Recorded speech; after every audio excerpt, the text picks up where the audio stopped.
இப்ப November December மாதங்கள்ல ஏதோ ஒரு விஷயம், புயலோ சுனாமியோ, ஒவ்வொரு காலகட்டத்திலும் எதையோ ஒன்றத்தை கடந்து போய்கிட்டே இருக்கிறோம். இந்த ஆண்டுங்கிறது எப்படி இருக்குன்னு இந்த ஆண்டுடைய தாக்கங்கள் இப்பவே ஆரம்பிச்சிருச்சு. இப்போ நீங்க என்னன்னா, திருச்சியில எல்லாம் வெள்ளத்தினால மின் உடைய இதெல்லாம் விழுந்து போறதெல்லாம் நம்ம பார்த்தோம். அதாவது பெரிய பெரிய இதெல்லாம் அடிச்சுன்னு போறதெல்லாம் ஆரம்பிச்சது இப்பவே நம்ம நீர்வழி பாதைகளை எல்லாமே சரி செய்து அடுத்த லெவலுக்கு இருக்கக்கூடிய பிரச்சனைகளுக்கு சரியாக இருக்கிறது. ஏன்னா வெள்ளம் வேலை படுறது மாதிரி புயலுடைய அமைப்பும் தாக்கமும் காட்டுறது நம்ம ஞாபகத்தில் வச்சு, வெறும் வெள்ளம் பார்க்காம புயல் சேதாரம் வந்தா என்ன பண்ணலான்றதையும் அதுவும் இந்த காலகட்டத்தில் இருக்கிறதாக தான் பஞ்சாங்கத்தின் குறிப்புகள். பஞ்சாங்கத்தின் குறிப்புப்படி பெரிய அளவுக்கு சேதங்கள் காட்டுது. அதுல மகாராஷ்டிராவுக்கு பெருசா காட்டுது, அதுல பாம்பேக்கு காட்டுது, தமிழ்நாட்டிலே கண்டிப்பாக இருக்கு, கோயம்புத்தூருக்கு அதனுடைய தாக்கங்கள் காட்டுது. கோயம்புத்தூர் சைடு இந்த சைடு சுத்தி இருக்கக்கூடிய மாவட்டம், அதே போல் தென் மாவட்டங்கள்ல ரொம்ப காட்டுது. அதுக்கு அடுத்தபடியாக தான் சென்னை காட்டுது. எல்லா லெவல்லையும் இருக்கிறது தான். அந்தமானுக்கு பெரிய சேதங்கள் காட்டுது. இதெல்லாம் இருக்கக்கூடிய குஜராத்துக்கே காட்டுது. குஜராத்தில் எந்த விதமான நிலநடுக்கங்களுடைய வீரியமும் குறையாமல் இருக்கிறது தான் இந்த 7 ஆண்டுகள், அதாவது 2031 மே மாதம் வரைக்கும் நிலநடுக்கங்கள் தான் பெருசாக பேசப்படும் இருக்கு. யுத்தங்கள் கண்டிப்பா பெரிய அளவுக்கு யுத்தங்கள் இருக்கு. மனிதனுக்கு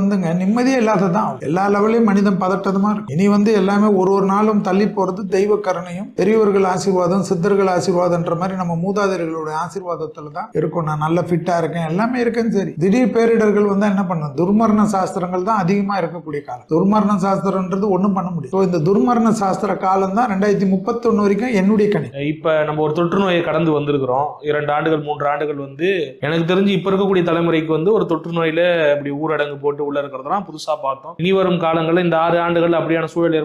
தொற்று நோய் கண்டிப்பா வந்துகினே இருக்கும். இனி இதுக்கெல்லாம் லீவ் விடுறாங்களோ மூடுறாங்களோன்றது நான் பார்க்கல. ஆனா இதெல்லாம் வைத்து தான் நீ வாழணும். தொற்று நோய் கண்டிப்பா இருக்கும். மனிதனே உருவாக்கக்கூடிய தொற்று நோய்கள் வரக்கூடிய காலகட்டத்தில் பயம். தொற்று நோய் கண்டிப்பாக பரவக்கூடிய அமைப்பு. குருவுடைய வீட்டில் சனி வரக்கூடிய காலகட்டம்லாம் அந்த சுவாச கோளாறுக்கு உண்டான தொற்று நோய் தான். அதையும் நம்ம கவனமா தான் பார்க்கணும். அதாவது 100 ஆண்டுகளுக்கு முன்னாடி இதே வயநாடுல 100 ஆண்டுகளுக்கு முன்னாடி இதே நிலச்சரிவு பெருசாக இருந்ததா தான் இருக்கும். திருப்பி வருது.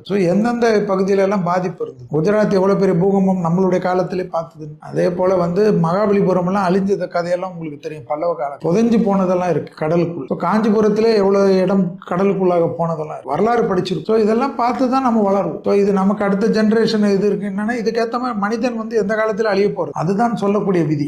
எல்லாத்தையும் கடந்து இதுவும் கடந்து போகுன்ற மாதிரி அதுக்கேற்ற மாதிரி ஒரு விஷயங்கள் இப்போ பாத்தீங்கன்னா இந்த நிலச்சரிவுகளுக்கெல்லாம் கண்டுபிடிக்கிறதுக்கெல்லாம் கஷ்டமா இருக்கு. இப்பெல்லாம் இந்த நிலச்சரிவுகள் வருவதெல்லாம் கண்டுபிடிக்கிறதுக்கு எவ்வளவு டெக்னாலஜி. அடுத்தது நிலநடுக்கத்துக்கும் அது வர ஆரம்பிச்சு. இப்போ சுனாமிக்கெல்லாம் கண்டுபிடிச்சிட்டாங்க. இது போல எல்லாத்தையும் வர்றதெல்லாம் வருமுன் காப்ப ஃபர்ஸ்ட் இந்த இயற்கையை சேதப்படுத்தாம இருக்கிறதுக்கு நம்மளுடைய இப்போ எப்படி நம்மளுடைய மக்களுக்கு தானியங்கள் அந்த காலகட்டத்தில் இருந்தது போல சிறுதானியங்கள் எல்லாம் இப்போ தேடி தேடி சாப்பிடுறாங்க. அது போல இனிமேல் இயற்கை பேரிடர்களுக்காக இயற்கையை பாதுகாக்கிறதுக்கு மரம் வளர்க்கறது, செடி வளர்க்கறது, அந்த பிளாஸ்டிக்கை அவாய்ட் பண்றதெல்லாம் கடுமையான சட்டத்திட்டங்கள்லாம் வரும். ஏன்னா குரு வீட்டுக்கு சனி வந்தாவே இயற்கையை நிச்சயமா பாதுகாக்கக்கூடிய சட்டம் தான் வரும். கடுமையான அதுக்கே மரண தண்டனை எல்லாம் கூட வரும். நீங்க நினைக்கலாம் கொலை பண்ணாதான் மரண தண்டனை கிடைக்கும். இயற்கையை சேதப்படுத்துறதுக்கே 10 வருஷம் தண்டனை எல்லாம் கிடைக்கிறதெல்லாம் இது மாதிரி ஒரு 4 பேரை உள்ள பிடிச்சி போட்டாங்கன்னா பயம் வந்து நீ செதுக்க அந்த செதையிலிருந்து இயற்கை தன்னை தற்காத்துக் கொள்ளும். அதுதான் நம்மளுடைய பஞ்சாங்க குறிப்புகள், நம்மளுடைய ஜோதிட ரீதியான விஷயம்.